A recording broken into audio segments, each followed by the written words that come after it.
আসসালামু আলাইকুম সুপ্রিয় শিক্ষার্থী বন্ধুরা, আরএসএস একাডেমিতে তোমাদের সবাইকে স্বাগতম। প্রিয় শিক্ষার্থী বন্ধুরা, তোমাদের নবম শ্রেণীর ইতিমধ্যে আমাদের দুইটি পর্ব আপলোড করা হয়েছে। দুইটি পর্ব বলতে দুইটি অধ্যায় আপলোড করা হয়েছে। তো তোমরা অনেকেই বলেছিলে যে আমাদের প্রথম অধ্যায়ের ম্যাথমেটিক্যাল টার্মগুলো সমাধান করতে। তো বন্ধুরা, এই ম্যাথমেটিক্যাল টার্মের উপর ইতিমধ্যে আমাদের একটি ভিডিও আপলোড করা হয়েছে। আজকে ম্যাথমেটিক্যাল টার্মের উপর দ্বিতীয় ভিডিও এবং সর্বমোট এই অধ্যায়ের 14 নম্বর পর্ব।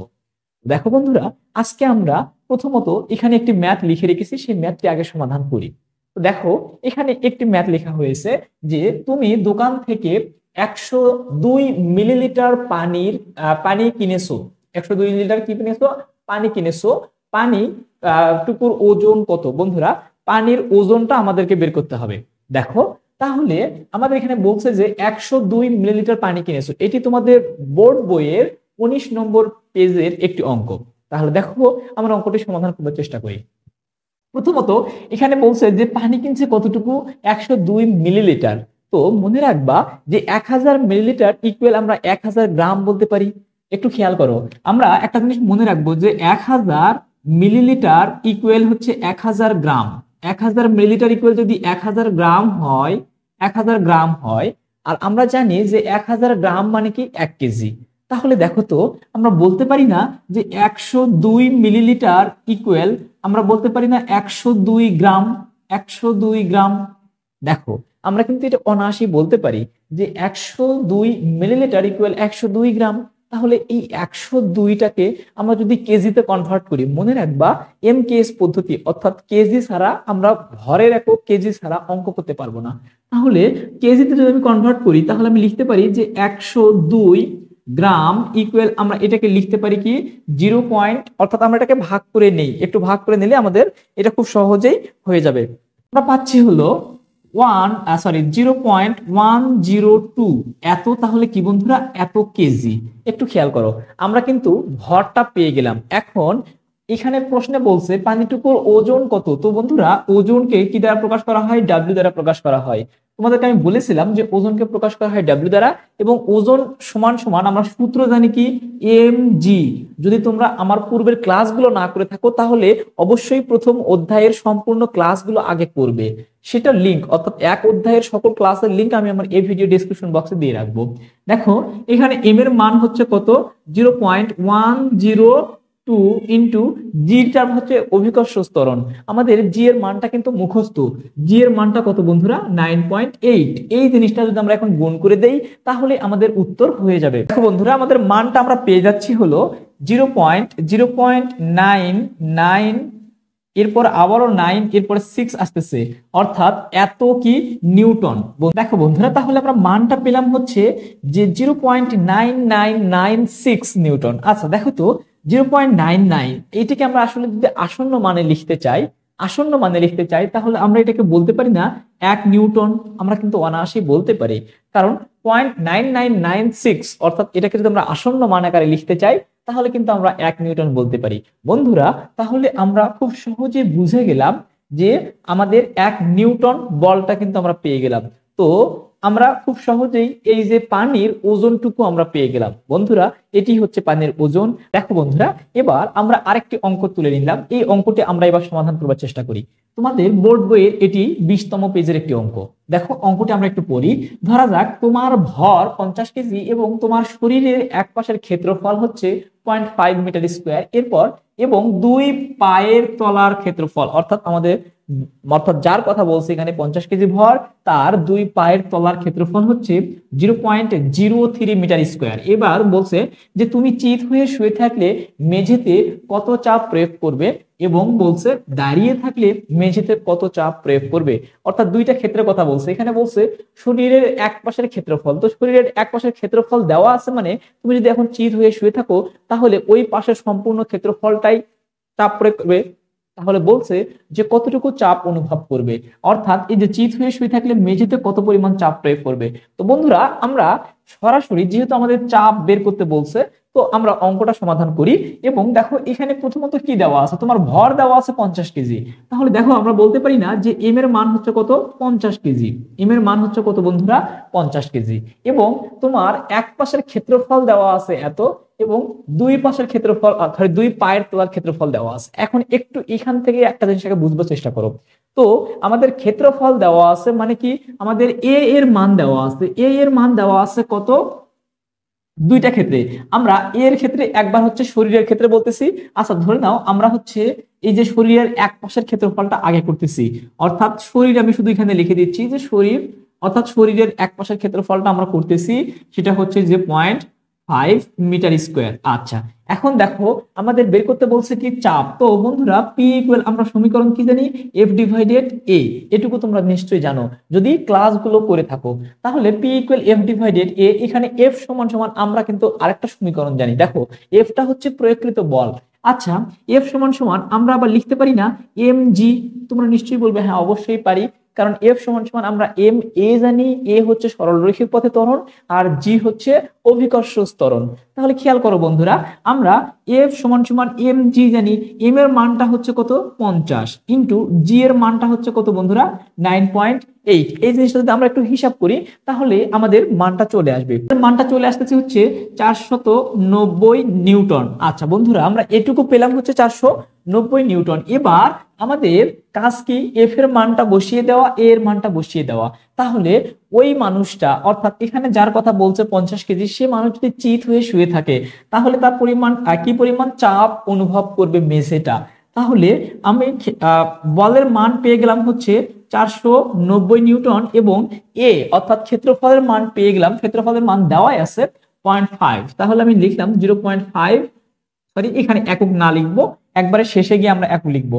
তাহলে দেখো বন্ধুরা এখানে যদি আমরা এটাকে ভাগ করে দিই তাহলে আমাদের অ্যান্সারটি হয়ে যাবে। আমরা পেয়ে গেলাম 980। তাহলে এখানে আমরা পাচ্ছি 980 চাপের একক কি বন্ধুরা, প্যাসকেল। তাহলে দেখো ওই ব্যক্তিটা অর্থাৎ 50 কেজি ভরের যে ব্যক্তি, তার শরীরের এক পাশের যে হচ্ছে ক্ষেত্রফল দেওয়া আছে, সে মানুষটি যদি মেঝেতে চিত হয়ে শুয়ে থাকে তাহলে চাপ অনুভব হবে কত মেঝেতে, 980 প্যাসকেল। এবার আমরা পরের ধাপটা করি, অর্থাৎ পরবর্তীতে কি বলছে, তাদের এই যে দুই পায়ের তলার ক্ষেত্রফল দেওয়া আছে।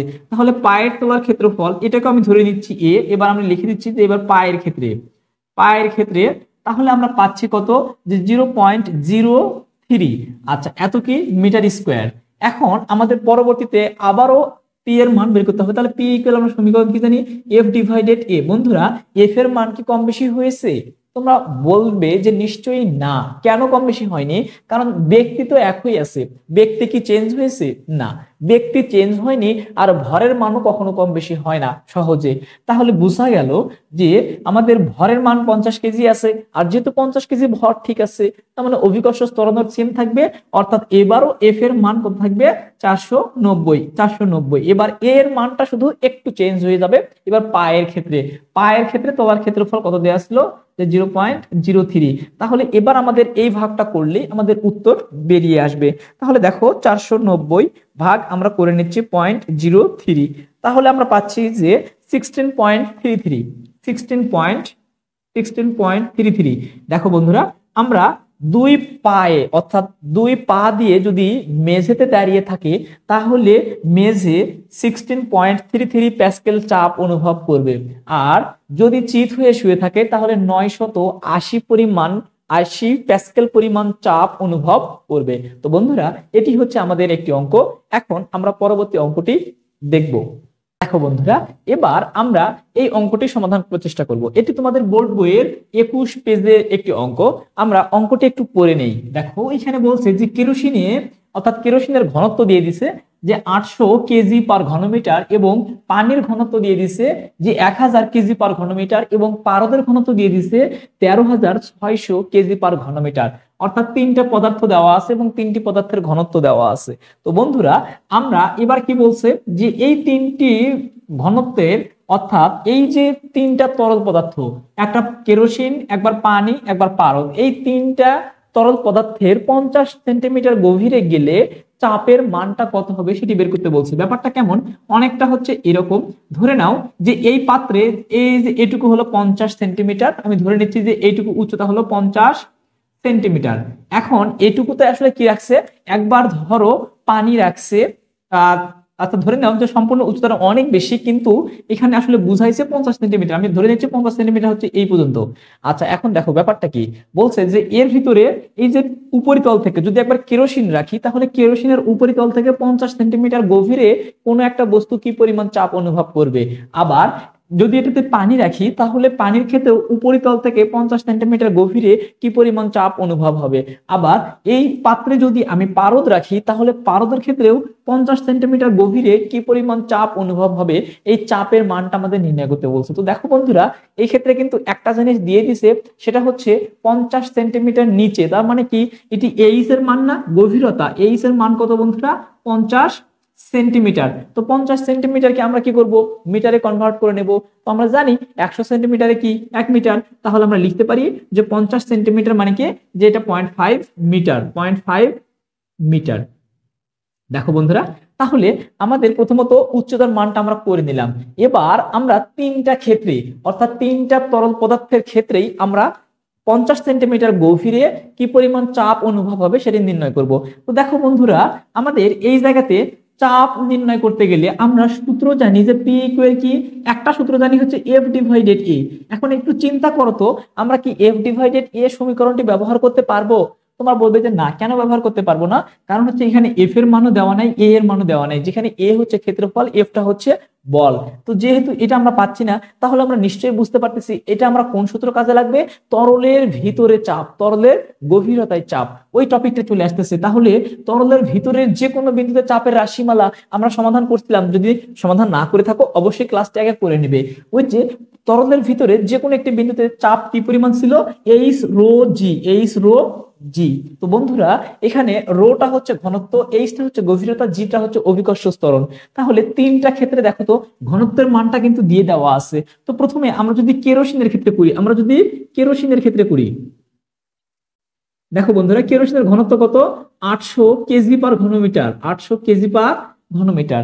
আচ্ছা এবার আমরা কেরোসিনের ক্ষেত্রে 50 সেন্টিমিটার গভীরে কি পরিমাণ চাপ অনুভব হবে সেটি নির্ণয় করি। তো জি এর মানটা আমরা জানি যে 9.8। আচ্ছা, এত কি metre per second square, metre per second square. দেখো বন্ধুরা, এবার আমাদের এই যে কেরোসিনের ক্ষেত্রে গভীরতাটা নির্ণয় করি, 50 সেন্টিমিটার গভীরে কি পরিমাণ চাপ অনুভব হবে সেটি নির্ণয় করি। তাহলে এইচ এর মান হচ্ছে 0.5 ইন্টু রো, অর্থাৎ ঘনত্বের মান হচ্ছে কত, 800, ঘনত্বের মান হচ্ছে 800, জি এর মান হচ্ছে 9.8। দেখো বন্ধুরা, এটি যদি আমরা এখন ক্যালকুলেটরে হিসাব করি, তাহলেই আমাদের অঙ্কটির সমাধান হয়ে যাবে। আমাদের সর্বমোট মানটি চলে আসছে 3920, 3920। আচ্ছা বন্ধুরা, তাহলে আমরা এত কি পেলাম, এত প্যাসকেল। অর্থাৎ কেরোসিনের 50 সেন্টিমিটার গভীরে কোনো একটা বস্তুকে রাখলে সেই বস্তু 3920 প্যাসকেল পরিমাণ চাপ অনুভব করবে বা অনুভূত হবে। এবার দেখো, ঠিক একই পরিমাণ কাজ করব আমরা কেরোসিনের ক্ষেত্রে একবার করলাম, এবার পানির ক্ষেত্রে করব। তো এবার আমরা পানির ক্ষেত্রে করব। এবার শুধুমাত্র পানির জন্য পানির ঘনত্বটা লিখে নিচ্ছি। তো পানির ঘনত্ব, অর্থাৎ আমরা লিখে দিচ্ছি রো অফ ডাব্লিউ, অর্থাৎ পানির ঘনত্ব। এটাকে আমরা লিখতে পারি কেরোসিন যে কোনো দ্বারা কিছু প্রকাশ করতে পারি, তো আমরা ওয়াটারকে ডাব্লিউ দ্বারা প্রকাশ করে নিলাম। এখন দেখো এই ক্ষেত্রে ঘনত্বের মান কত, 1000 কেজি পার ঘনমিটার, 1000 কেজি পার ঘনমিটার।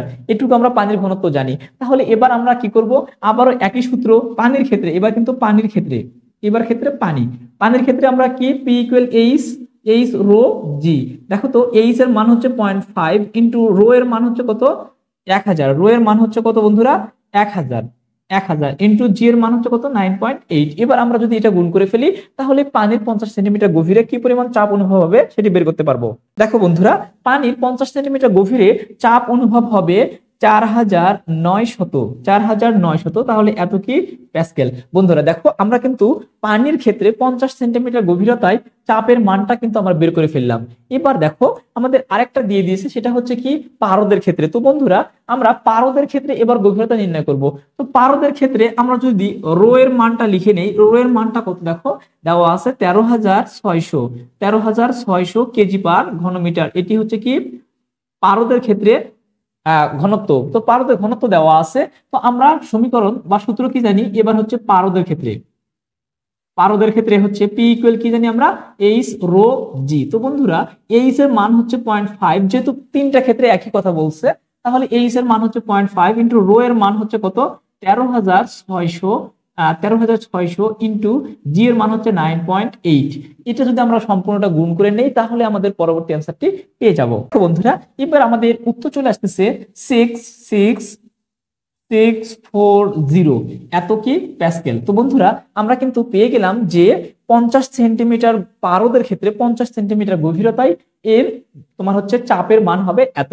তো বন্ধুরা এবার যদি এই অঙ্কগুলোকে একটু পাল্টিয়ে দেওয়া হয়, অর্থাৎ আমি গভীরতা আলাদা দিয়ে দিলাম, গভীরতার মানটা চেঞ্জ করে দিলাম, আর এখানে তোমার হচ্ছে এই যে পদার্থগুলো দেওয়া আছে এই পদার্থগুলোর পরিবর্তে অন্য কোনো পদার্থ দিয়ে দিলাম, তাহলে কিন্তু তোমরা আশা করি উত্তর বের করতে পারবে। শুধুমাত্র যদি গভীরতা দেওয়া থাকে এবং ওই পদার্থের ঘনত্ব দেওয়া থাকে, তাহলেই যে কোনো একটা বিন্দুতে চাপের মানটা আমরা কিন্তু খুব সহজে নির্ণয় করতে পারি। তো বন্ধুরা এটি হচ্ছে আমাদের একটি পরবর্তী অঙ্ক। আমরা চেষ্টা করছি এর পরবর্তী আরেকটি অঙ্ক সমাধান করতে। আর আমরা এই অঙ্কটি সমাধান করার চেষ্টা করব। তোমাদের এই অঙ্কটি তোমাদের বোর্ড বইয়ের 23 পেজে রয়েছে। তো আমরা অঙ্কটি একটু পড়ি। দেখো বলছে, এক টুকরো কাঠ পানিতে ভাসিয়ে দিলে তার কত শতাংশ ডুবে থাকবে। অর্থাৎ ধরে নাও ব্যাপারটা হচ্ছে অনেকটা এরকম যে আমি একটা পাত্র নিলাম, এই পাত্রে ধরে নিলাম এই পর্যন্ত পানি আছে, এখানে যদি আমি একটা কাঠকে ছেড়ে দেই, তাহলে কাঠটা, কাঠের কিছু অংশ ডুবে থাকবে। এই কতটুকু অংশ ডুবে থাকবে, এই ডুবে থাকা অংশের পরিমাণটা আমাকে বের করতে বলছে। দেখো কত শতাংশ ডুবে থাকবে, অর্থাৎ কতটুকু অংশ ডুবে থাকবে, এই ডুবে থাকা অংশটার পরিমাণ আমাকে বের করতে বলছে। তো প্রথমত আমরা এটাকে কি বলতে পারি, দেখো কাঠ পানিতে ভেসে থাকার অর্থটা কি। কাঠ পানিতে ভেসে থাকার অর্থ হচ্ছে, অর্থাৎ তোমরা কিন্তু জানো আর্কিমিডিসের সূত্র থেকে যে কোনো বস্তুকে পানিতে বা কোনো একটা তরল পদার্থে নিমজ্জিত করলে বা ডুবিয়ে দিলে সেটি যে পরিমাণ ওজন হারায়, সেই হারানো ওজন এবং পানির তোমার হচ্ছে অপসারিত পানি, অর্থাৎ ওই বস্তুটা দেওয়ার পরে যে পরিমাণ পানি অপসারণ করবে, সেই অপসারিত পানির ওজন দুইটা যদি পরস্পর সমান হয়, তাহলে সেই ব্যাপারটাই হচ্ছে কি আর্কিমিডিসের সূত্র। তাহলে আমরা এখন একটু খেয়াল করি, ধরি এই যে কাঠটা পানিতে ছেড়ে দেওয়ার কারণে কাঠের যে অংশটা ডুবে আছে সেই ডুবে থাকা অংশের ওজন নির্ণয় করব। ডুবে থাকা অর্থাৎ কাঠের যে অংশ ডুবে আছে সেই অংশের জন্য হারানো পানি, অপসারিত পানির ওজন নির্ণয় করব, এবং ওই কাঠের এই অংশটা ডুবে থাকার কারণে এই অংশটার ওজন নির্ণয় করব, অর্থাৎ হারানো ওজন নির্ণয় করব সহজভাবে। তাহলে কাঠ পানিতে ছেড়ে দেওয়ার কারণে কাঠের হারানো ওজন আমরা জানি বন্ধুরা। সম্পূর্ণ কাঠের ক্ষেত্রে যদি আমরা আয়তনটাকে ভি ধরি, ভালো করে একটু খেয়াল করো, কাঠের আয়তনকে যদি আমরা ভি ধরি, তাহলে কাঠের ক্ষেত্রে ওজনের মানটা কত হবে, ভি রো জি পরিমাণ। আমরা এটা জানি যে কোনো বস্তুর ক্ষেত্রে যদি পানিতে ছেড়ে দেওয়া হয় বা কোনো একটা তরল পদার্থে ডুবিয়ে দেওয়া হয়, তাহলে তার আয়তনটা চলে আসে, ওজনটা চলে আসে কত, ভি রো জি পরিমাণ। এটি কিন্তু তোমরা আমার ক্লাসগুলো করলে অবশ্যই বুঝে যাবে, আমি এগুলো ক্লাসে খুব সুন্দরভাবে বিস্তারিত বুঝিয়ে দিয়েছি, এই জন্য আমি এগুলোর দিকে আর যাচ্ছি না। এবার দেখো আমরা বলতেছি যে কাঠের ভি1 অংশ যদি ডুবে থাকে, এবার আমরা ধরে নিচ্ছি কাঠের যে অংশটা ডুবে আছে সেই অংশটার আয়তন যদি আমি ভি1 নেই, একটু বুঝবার চেষ্টা করো, এই অংশটা ডুবে আছে সেইটুকুর আয়তন যদি আমি ভি1 নেই, তাহলে ওইটুকু ডুবে থাকার কারণে পানিতে কি পরিমাণ অপসারণ হবে, অর্থাৎ পানি কিন্তু সরে যাবে। তাহলে যে পরিমাণ পানি সরে যাবে তার ওজন, অর্থাৎ ভি1 পরিমাণ কাঠ ডুবে থাকার কারণে অপসারিত পানির ওজনকে যদি আমরা v one rho g, rho of ডাব্লিউ ধরি, যেহেতু আমরা পানির ক্ষেত্রে বলতেছি এবার rho of W into g, তাহলে দেখো তো আমরা বলতে পারি না যে কাঠের ওজনটা হচ্ছে ভি রো জি। এই কাঠের ওজন বলতে কি, কাঠের হারানো ওজন, এখানে কাঠের ওজন বলতে বোঝানো হচ্ছে কাঠের হারানো ওজন, অর্থাৎ হারানো ওজন আমি লিখতেছি শুধুমাত্র হারানো ওজন। তাহলে হারানো ওজনের মানটা আমরা পাবো হচ্ছে কি বন্ধুরা, ভি রো জি। আর এটি হচ্ছে কি অপসারিত পানির ওজন, অপসারিত পানির